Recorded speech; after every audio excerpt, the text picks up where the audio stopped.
in the holiness, we center ourselves within the four powers, the four elements, the four forces of creation. And we pray for all of our relations in nature, for the animal people, the bird people, the tree people, the snake people, the plant people, the bug people, the fish people, the frog people, and even the rock people, because you too are alive and you are sacred. We pray for our ancestors. We pray for all of our relations from all four races of human beings. We pray for our elders who have been shoved to the side, who are lost and forlorn, because they are one of our most valuable resources. We pray for the little children who have not yet been born, and the ones who are just coming into this great purification cycle, because their life in the future will be difficult. Give them the strength and the knowledge and the guidance and the spiritual power to survive and to make a better world for all living things. And we pray for all human beings, because we are all truly brothers and sisters under the great sun, and it's all those beautiful flowers in the meadow by the mountain that make the mountain look so beautiful. Kawishcha, Naniho, all my relations.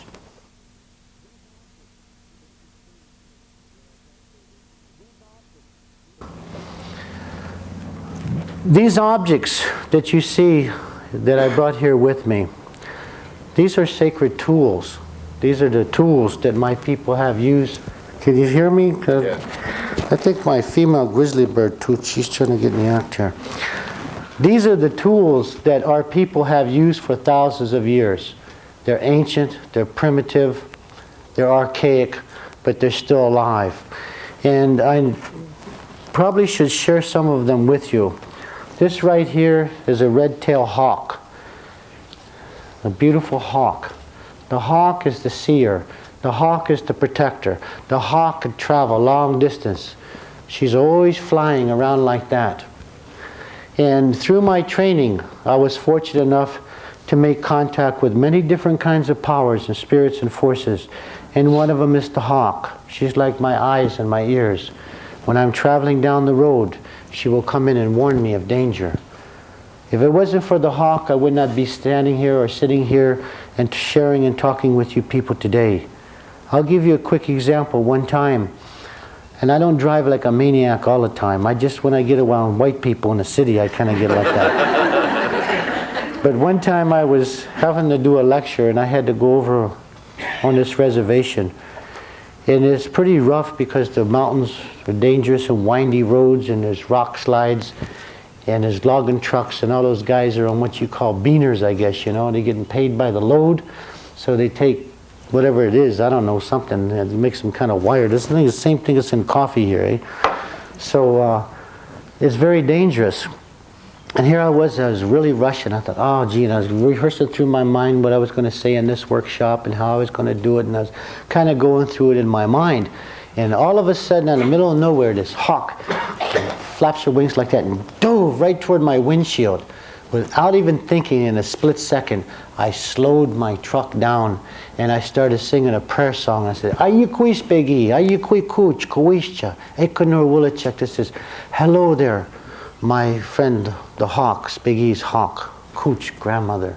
Thank you for warning me. And then I sang that prayer song within about a split second. And it's a good thing I did, because right after that, I went around this curve. There was a real sharp curve. It was a blind curve. You couldn't see it.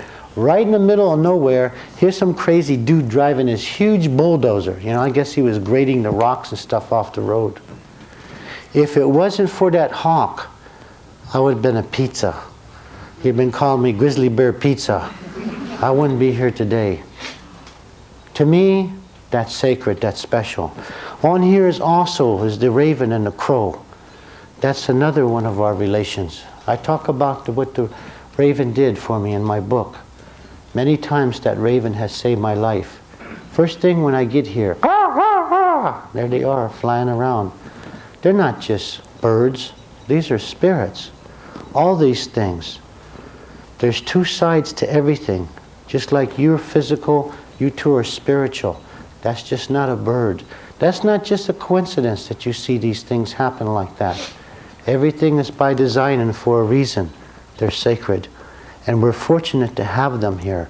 So when I pray and give thanks, I'm talking to them too. And I say, all my relations are here in nature.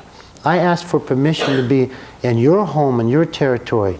The native people who live in this area, I pray to them. I send my tobacco and feathers ahead of time. Don't look upon me as no stranger. I come here with good heart and good intentions as a relation, because that's the way it's supposed to be.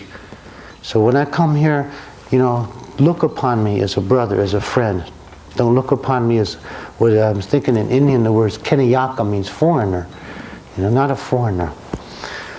And so the raven people here is on here too. The colors are important to understand. These are also symbols. I'm talking to you about symbols and powers now.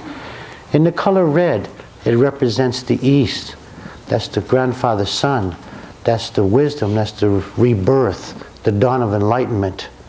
That's a very important, when we say to walk on the red road, you're walking in the direction of that grandfather sun, into that new life, into that recreation, as it was in the beginning. So when you hear native people say the red road, they're talking about the spiritual road in life.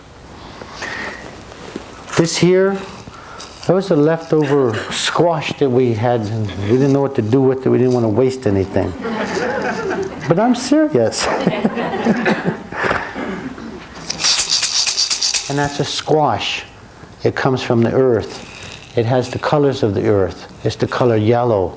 That's the south. That's the warm summer winds. That's the healing power. That's all things upon the earth. So it too has meaning and purpose, and what it represents, and what it stands for. And all things in nature, they sing. Everything sings. Even that rattlesnake. People look, hey, killer, learn rattlesnake. They don't stop to think for a moment that that rattlesnake has got power. Even he too sings. He says, hey ya, hey ya, hey ya, doma shante, komalaya. Hey ya, deya, hey ya, doma shante, komalaya. Hey. They all have their song. The flicker bird, first thing in the morning, you watch the red-shafted flicker, ever see them? They go like that, they whistle. Beautiful red bird, sometimes people call it woodpecker, and the robins and all the other bird people. First thing in the morning, they're out there with their arms stretched, making their songs, singing their prayers, getting that light and that power and that force and that energy directly into their being. And the old people say, if you want to be healthy, if you want to have a long life, then you get up early in the morning and you greet your grandfather. And you start out your day with the song. You start out not depressed, not stressed out, not full of hemorrhoids and ulcers and rashes and earwax and whatever else is bothering you. You get up there early in the morning and shake a tail feather and all that stuff will come out. And you get up early in the morning and you make your prayers. You be like your relations in nature. We learn from our relations in nature. They teach us many things. You see, we're not intelligent. We think we are, but we're not. They're the ones who are really intelligent. They're our teachers. So when they get up early in the morning, you ever hear that robin, how beautiful she sings? You hear that flicker bird, how beautiful they sing? It's like all life comes to life at daybreak when that grandfather sun comes up. So that's another thing our old people tell us. And at sunset, you hear them now. What's the next thing they do as the sun goes down? They're out there singing to their husbands, to their wives, to their lovers, brothers, sisters, to their children. They start their day with a song and they end their day with the song. They start their day with spirituality and a prayer and they end their day with spirituality and a prayer. That's a ritual. That's been here from eternity, from the very beginning of creation. And that's what we as our native people have tried to do. Oh, I get kind of lazy and I watch, videotapes sometimes like Mark for Death and Kung Fu and stuff like that. And I don't get up there early like I'm supposed to. But then we pay for it, Then I get the earwax, and other things to go with it. But there's secret in that, what I'm sharing with you. But all human beings knew these things. A lot of the information I share in my book, I hope our Indian people don't think that I'm quote-unquote divulging ancient Native American secrets, because I'm not. It's universal knowledge. All races of human beings had very similar knowledge at one time. We learn from you people, and maybe you people can learn from us, and we can all relearn together. So that's another thing that's involved in here. And then with, of course, the medicines. We have our plants and we have our herbs. This sage is very important. Sage is a strong doctor. Sage is a strong healer. You look up the word sage in a dictionary, you'd be surprised what the definition of it is. I had to do that myself. You know, it means wise one. Works with the head. You have bad headaches, you have injuries, damage to your head. You can't think clearly. Maybe your head's all clogged up. Maybe there's ghosts or dead people or something pestering you. Maybe even you had a head injury, or you were abused when you were younger, or somebody hit you, or you were in a car accident. Many different things that affect the head. That sage can doctor that head by talking to it, praying to it, and asking its spirit to merge with your spirit. Yes, it does have a physical side. Yes, it does have certain physical properties and physiological effects that could probably stand on its own merit. But when you make a contract of agreement with the plant people and you ask for its help and it relinquishes it, it gives its life willingly to you, something's going to happen positive. You just take it and grab it. Give me that. I want that right now. And you keep taking it. It might have a negative effect. Because even in Western society, even physics says, for every action there's a reaction. True or not true. So that sage is important. We all had herbs to work with, and the herbs are very important in our life. And there's many things.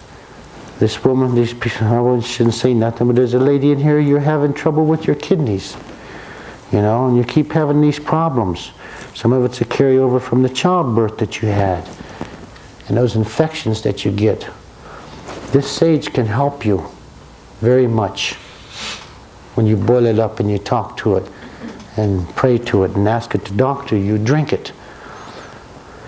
And we use it in many other ways. If you don't have a sweat lodge, before one goes to a funeral, you have to go to burial grounds. That's a pretty difficult task to undertake.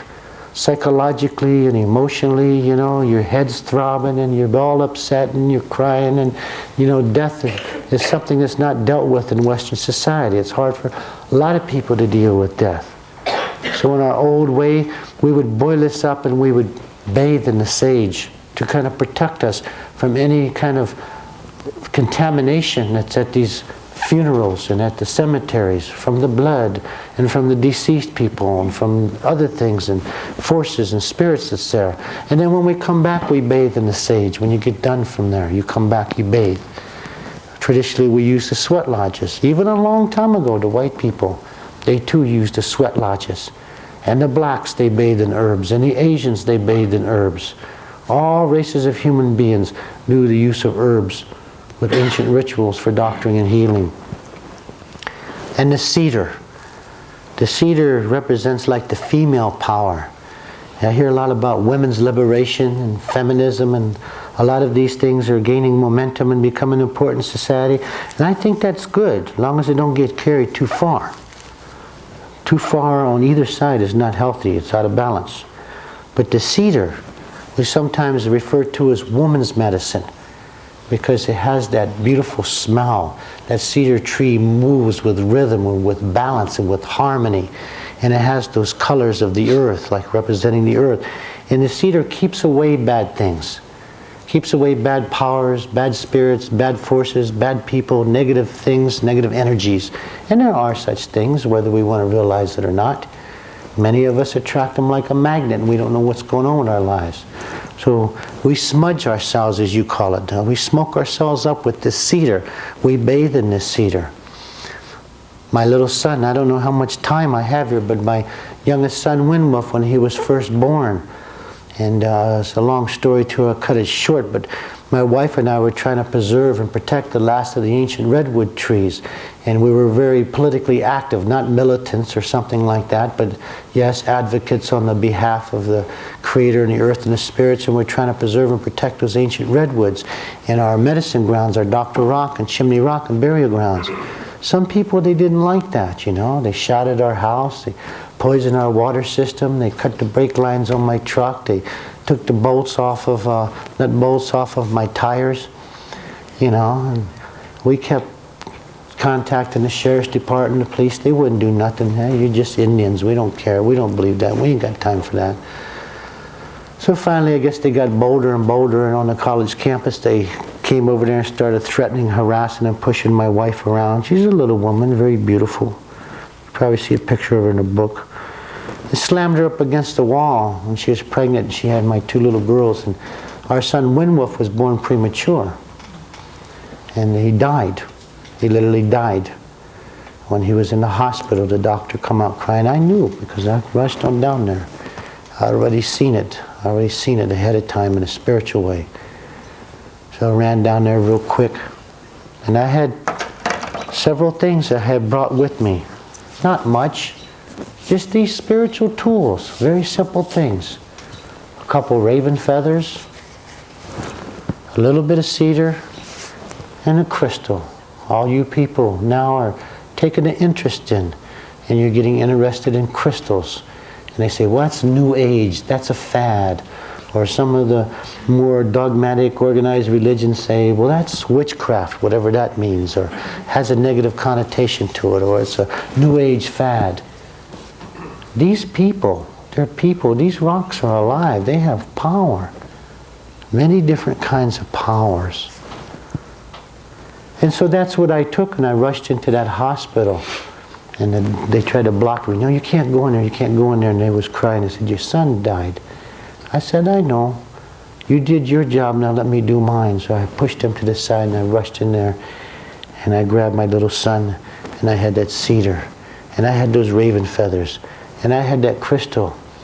And with tears in my eyes, I prayed to the great Creator and to these beautiful things we have here, and asked him to help me. And I could see my son's soul was hovering over his body like that, trying to decide whether to come in or not. And here's his little body, you know, it was all collapsed. And all I did was put this next to him and those next to him and pray on him. Pretty soon I seen this big light go whoosh. And I see these grandmother spirits come in, and they started singing around him and putting their hands on him like that. And pretty soon they're pushing his soul down into his body. And everybody come running there, hey, what's going on, what's going on? I don't know how long he was out, 10 or 15 minutes. I don't really know. We don't keep track of time when you're in situations like that. And that's what we bathed him in every day for 5 days. The crystal stayed with him in the incubator, and the nurses were given very strict instructions. They couldn't handle that when they was on their moon time, meaning the menstrual cycle. They had to use this and bathe him every day, 3 times a day for 4 days. And he's a strong and handsome little guy now. I wrote an article about him, by the way. You might want to look it up. It was published in Teacher's Magazine. You ever heard of Teacher's Magazine? It's world famous. In September, this past September, it's called An Indian Father's Plea. You might want to read about that.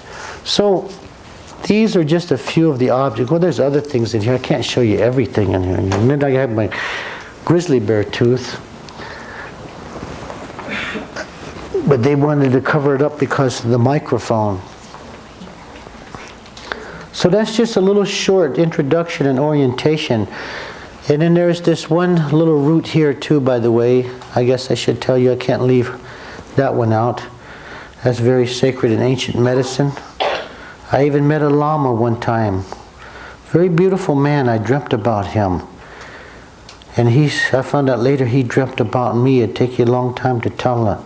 I thought he was an Indian guy in a maroon robe. I couldn't understand it. What's this funny looking Indian guy here? And he's got on a long maroon robe.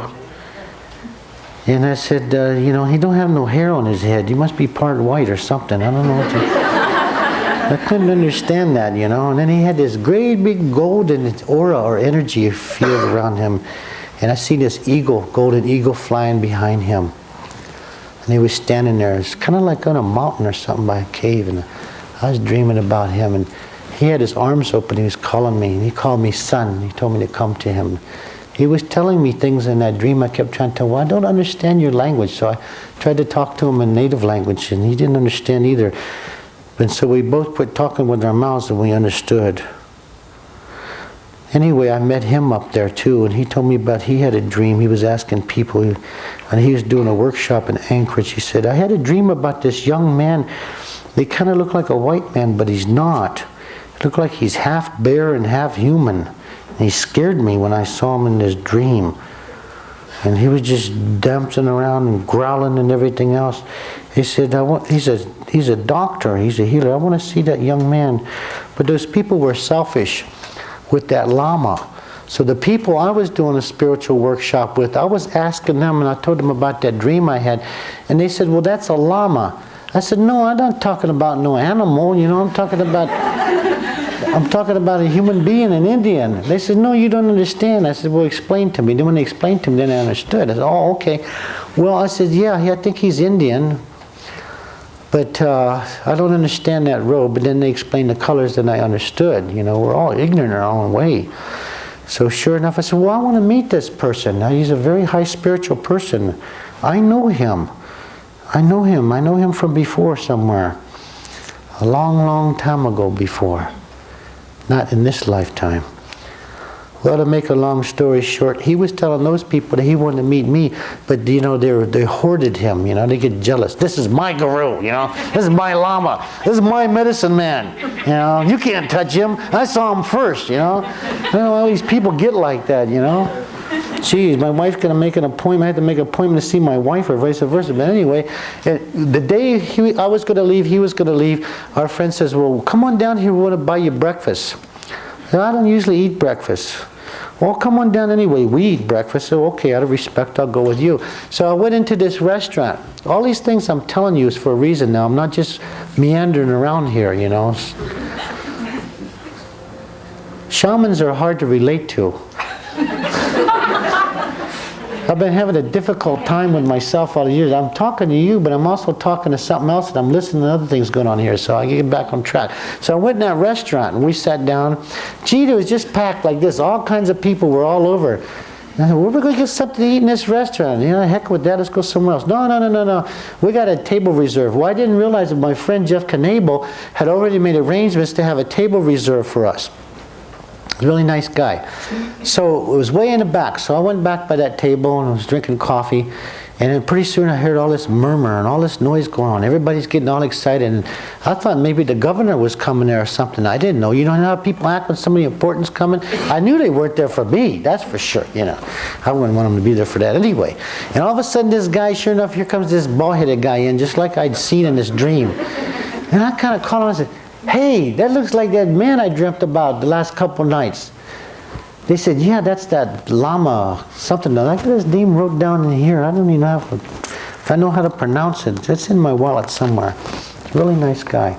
So he come in, when he come walking in, I don't know how to explain this, but it's like there was all this excitement and all of a sudden everything got real quiet. You know, and then it's like this guy was literally floating in. You know, you could see all his power and all his spirituality. He was a very beautiful man, spiritually and stuff. When he walked in, and everybody all of a sudden, everybody come rushing up to him real quick, want to kiss his hand and bow down to him and kiss his feet, and I don't know what all they were trying to do to him. Probably ripping off the hairs on his leg for souvenirs or something. Hell, I don't know. You know how people get, they get weird, you know. He said, poor guy, I felt sorry for him. And he kept going like this, and he kept looking like this, and I was way back there, and I tried to see if that's the man that I had dreamed about. And he started pushing these people like that. He was pushing them like that. And they said, come over here, sit over here, sit over there. He was pulling, pretty soon he was pulling them left and right. He's getting aggravated. And they kept looking at me because he was looking at me, and I'm trying to look at him, and those other people trying to figure out what is he looking at, you know. He looking at that dumb old ugly Indian guy back there in a ribbon shirt, you know. Can't be looking at him, you know, he's nobody. And sure enough, the guy came all the way down the restaurant, and he's pushing these people all the way. And when he came up, and I'm sitting at the table, and the eye contact was made. And as soon as I saw him, I knew that he was my father. I just knew. And the first words that come out of his mouth, tears started coming down his eyes like that. He says, my son, my son. So he grabs me and I grab him. And it was very emotional, and we held each other for the longest time. And everybody said, come over here, we got a reserved table. He said, no, I sit right here with my son, And it just baffled everybody. And I couldn't hardly understand him until I learned that I had to make the appropriate psychic switch from the left hemisphere of my brain to the right hemisphere of the brain, which means I had to shut my mouth. And listened. In the same way, when we're out there in nature, when that raven's hollering at you, or that flicker bird's there to greet you in the morning, or maybe that little snake that comes by, or a grandma spider who's itsy bitsy spider down the water pipe, coming to talk to you, you have to listen. And I listened to him. And in the listening process, we transited time and space, and I heard him. And I gave him gifts. And one of the gifts that I gave him was this sacred root, this medicine from our people. And he looked at that. He was so happy. He says, same, very same in my country, very same. You people call it Angelica root.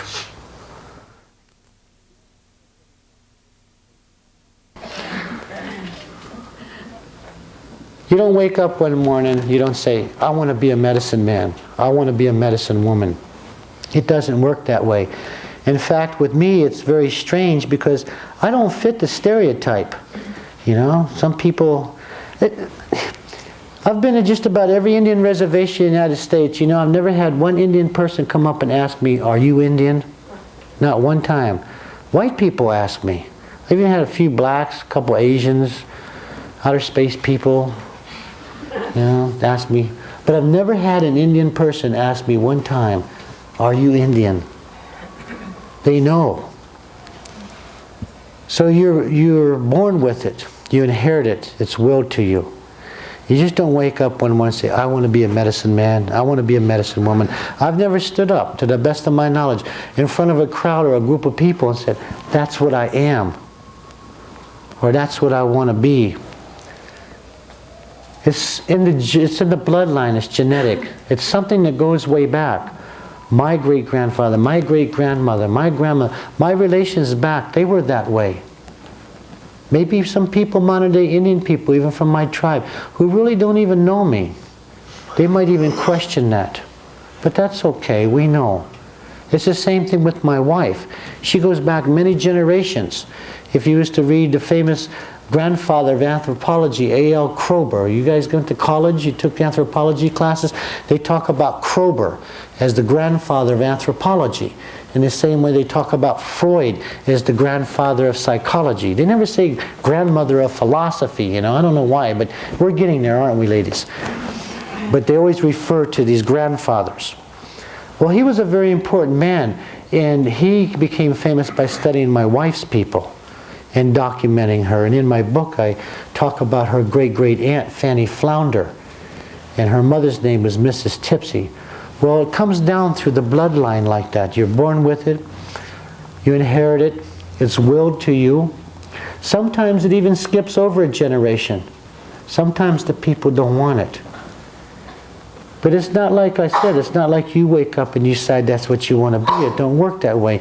You can't wake up and decide, I want to be a shaman, whatever that means.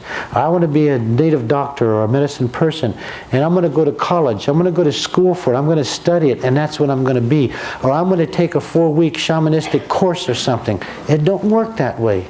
I don't want to hurt your feelings. And I don't want you to take everything that I say as the word of God, because I'm not God either. I encourage you to question, to compare, to analyze, and to make your own decision about things. I don't believe in being dogmatic or forcing my beliefs upon anybody. But some of the things I tell you will have truth to them. And a lot of these people, I worry about them sometimes that want to be these instant medicine people. Because if only you knew how hard and how difficult the life is to go on that path. And then it begins to come through dreams. Sometimes it can hit you when you're a very young child. For other people, it don't start until later years. I had a lot of trainers. A lot of different medicine people helped teach and train me. It probably took a lot because I was very incorrigible and obstinate and arrogant and everything else, you know. But I had a hard life and put kind of a chip on my shoulder, as some of the older people say, you know. I was a tough guy. Those dreams are very important, but they can start when you're real young or they can start later. Some of my trainers didn't even start going into the medicine ways until they were in their 50s and 60s. Others started when they was little. It kind of started with me when I was real little. Sometimes they even know long before you're born. They meaning the people, the elders of the people in your tribe. Sometimes they know, just like they knew with Jesus by that star. See, we have that kind of understanding too. Sometimes they know before you get there because the signs or omen, as you call them. It could be a star, it could be a dream, it could be some unusual appearance of an animal or a particular kind of unusual, something to do with nature, a natural catastrophe. But there's these signs that sometimes tell the people. And then oftentimes when you're identified, then you got to be hid too, because there's these bad people out there. We call them Indian devils. You call them sorcerers. The people who use the bad power, they get jealous. They want to control and manipulate. Yeah, they'll try to get rid of you. They'll try to kill you off when you're little. So your life gets tougher. And it's through those dreams that you get that calling. Different spirits come and talk to you. It could be your ancestor, a deceased person, grandmother, grandfather who was a medicine man or a medicine woman. They could come and talk to you in a ghost. It could be a hawk, a raven, an eagle. It could even be a little tiny mouse, spider. It's all different with different people. And first you start hearing these voices and you think you're going crazy. What the heck's that? What do you want? Leave me alone, you know? You go nuts. I mean, you really do. Because you're seeing these things, you're hearing these things, and nobody else around you is. And as human beings, we're social creatures. And part of our developmental process in terms of intelligence and everything else is dependent upon social consensus. From the time that you're a child, everything's described to you. That's a chair. This is a shoe. That's a potty. You know? This is a jar. This is a TV. That's a man. That's a woman. Everything is described to you from the time you're a little child. You understand what I'm saying? And, you know, and if you don't understand something, or you try to question it, or you have doubts about it, you always look around for social consensus. That's part of your upbringing. That's how you develop in Western society, and even primitive societies and Native societies, for that matter. But when you look around, you know, and nobody else is hearing these guys, and nobody else is seeing them, then you get scared. And the people around you get scared. Now, human nature is terrible. Human nature is really terrible. We have a predilection for some reason that if we don't understand something, we fear it. And when we begin to fear it, we want to destroy it. We want to get rid of it. I don't know why. Human nature is like that. More wars are started that way. More disintegration of the family units is started that way. More fights and feuds between brothers and sisters and husbands and wives. You know, more chaos and conflict. It started out of that same thing, out of that same premise. Out of fear. Because we fear it, we don't understand it, we fear it, we want to get rid of it. And that oftentimes happens with the medicine people too. The other people fear them, or their family fears them, or the person who's going through that begins to fear it. So they commit you, they put you in a mental hospital. That's what they did to my mother. 10 years, my mother was in the Guana State Mental Hospital. I was embarrassed to talk about it. That's a whole different story within itself. My wife was committed. When she was just a young teenager in school, judges literally committed her, put her into Napa State Mental Hospital in California, because she could see spirits and she could hear spirits. And she knew when somebody was sick or somebody was hurt or somebody's coming over the mountain or somebody's going to get killed in a car accident or somebody's going to inherit some money. She knew a lot of things. The people didn't like that. She was supposed to be studying reading and writing and arithmetic and math and equations and geometry and, you know, and all of that other stuff instead of listening to spirits and hearing spirits. Or take a book home. and put it under her head and come back and tell them everything about the whole book. People don't know how to handle that. So it's not an easy life. And more dreams come, and more powers come. And finally what begins to happen is that you're put on a whole different way of life. Encounters with spirits and powers and forces. It seems very unfair sometimes.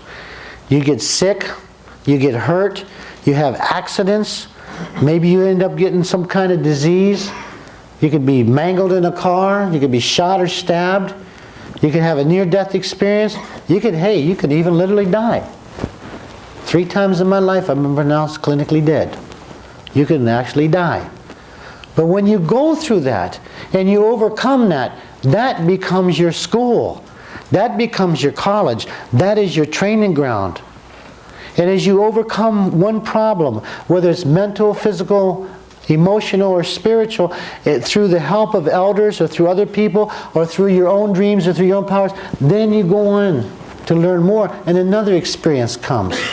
So it's not like, Western society where you get your high school degree, you get your bachelor's degree, then you study some more, you get your master's degree. Then you go to the medical school to become a doctor and you experiment on toads and snakes and frogs and pigs, and then eventually cadavers, then human beings, and then each other, and then your patients.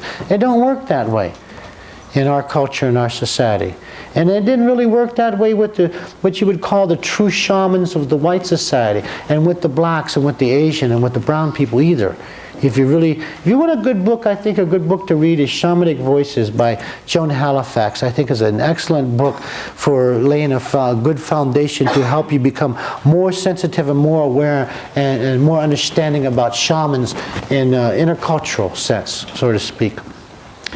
So you go through these tests and your trials and your tribulations, and then you're evaluated. It's called rites of passage.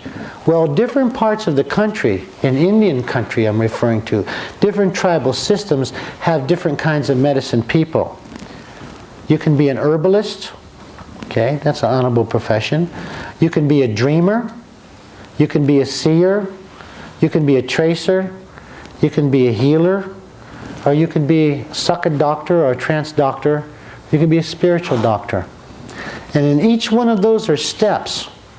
And they're steps of learning. In some tribes they even have areas of specialization. Now I'm referring to in Northwestern California, which is really not my tribal background, but it's my tribal matrix, because that's where I was brought up and raised, and most of my trainers come from there. I had to go through each one of those steps. They say down there the highest you can be is the sucking doctor and a spiritual doctor. Now that sounds strange in Western society. I used to get embarrassed to even talk to people about it because they put it in a sexual connotation. But a sucking doctor is a person who has to use their mouth or their pipe to suck the pain and the poison and the sickness and the disease out of you. Other tribes have what they call, you're called a doctor.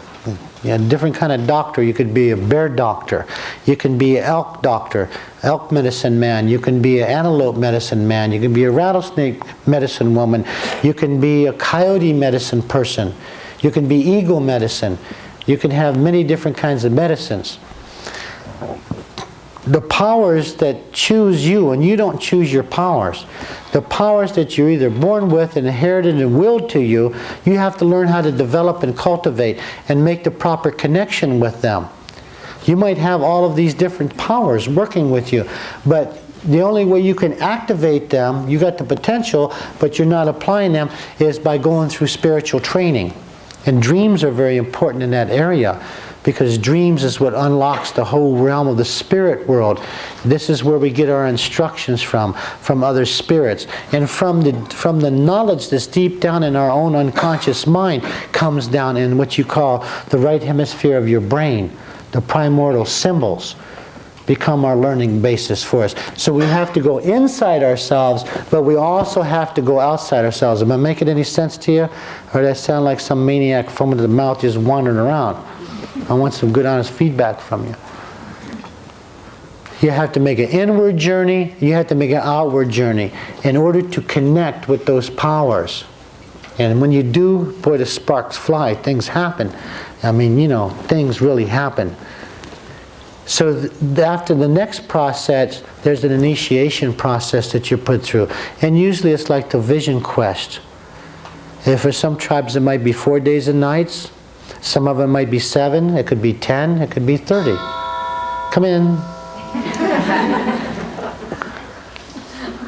Am I in a temple here or what?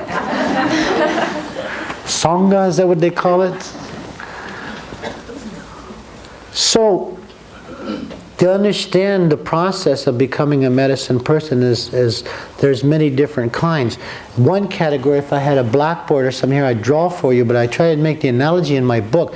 There are some medicine people or shamans, let's say, are in this category, and they have primarily a priestly type function. They're ritualistic, they're ritual performers, they're ceremonial leaders. They have a specialized kind of knowledge and duty and responsibility. Like in northwestern California, we have the deerskin dance medicine man. And the Keroks would call him the Fantawanan. And the Hupas have a name for him, and the Yuroks do. And that's an honorable position. He is responsible for putting on the sacred white deerskin dance, which means he has to know the ancient myths and the prayers and the medicine making and the whole step-by-step process of that ceremony goes on for 10 days in order to activate all of those different powers, because that dance is a very beautiful dance. Maybe if I had more time or something, I could come out again and bring the slides and show you. It's using all these sacred white deer and all the regalia. It's just spectacular. And it's so powerful. But he has to know how to work with those powers symbolically, physically, energy-wise, color-wise, because what he's doing, he's recreating the world. You see that sacred white deerskin dance, that's not just a dance. It's a creation story. It talks about how the world was first created in the beginning with all of our different relations in nature. And, you know, that's a big chore, a task and responsibility to try to orchestrate that. If you do something wrong and you're trying to recreate the world, you might cause a disharmony. And these things sometimes happen. You can cause a flood or an earthquake or a tornado or something to happen because you didn't do that ceremony right. So it's a very big responsibility. And like with the Fantawanan, when he goes up there to get the medicine, he's fasting for 10 days. No food, no water, no women, no beer, no football, no pizza, you name it. He's out there naked too in the wilderness. And you're not supposed to look at him. And he drinks just a little bit of acorn soup. And he has to walk up this old ancient trail. When he gets way up there, it takes him a couple days, and he stands on this rock facing east for 24 hours straight with his hands up like that, praying and crying on the behalf of the people and to the great Creator, trying to get that great Spirit's power to flow through him so he can bring it down for the people and transmit it into the dance. Or there might be the medicine woman. The medicine woman for the first acorn feast is a very important responsibility. She too is a medicine woman. Or there's the brush dance medicine woman. The acorn feast medicine woman is the one who's responsible for going out into the woods amongst the acorns. And she has to fast for 5 days and nights. No food, no water, can't have sex, can't be carousing around, watching videotapes, soap operas, none of that. She's got to be strict. To go out there to pray for the people and work with those spirits that's in the woods, the little people. And spirits like what you guys call fairies, things like that. And gnomes, we got those kind too. She goes out and talks and prays and works with them and asks for permission to them and prays and works with them and prays for the tree people to get the acorns to put on the first acorn feast, because our people live on that. That's a good, stable, healthy food. You can survive a long time on acorns, but you got to know how to process them, how to cultivate them and work with them. Or you could have a brush dance medicine woman. She's the one who puts on the healing ceremony for the child when a child gets sick. So maybe your child is sick and you keep taking it to the white doctors and they don't know what's wrong with him. Well, you got this, you got that. We don't know. It boils down to you spend all this money and you don't know what's wrong with the baby. It could be an infant, anywhere from an infant up to about 4 or 5 years old. Usually not much older than that. And then so what happens is that your family would then come and approach her. Use an example of the brush dance medicine woman. You say, my child has been sick. Would you do a brush dance ceremony for her? And you offer her donations, food and clothing and money or whatever. Because that's a big ceremony. And she says, yeah, I'll help you. So she goes and she contacts the traditional dancers and asks the men. So she's got to turn around and offer food and regalia and money and everything to the men to ask them come and dance. So if you're cheap, you know, you only give her a $10 bill and a couple salmon and an old beat up army blanket, you know, she's got respect. She'll accept that, she'll take that. Because she don't want to insult you. But then she'll make sure she don't insult the dancers though. She'll give them all nice new blankets, $50, $20, $100 bills, whatever, tires for their car, treat them with a lot of respect. Because she knows that if she don't carry that respect, then things aren't going to go right in that dance. But see, that could hurt you too because you didn't start out with respect.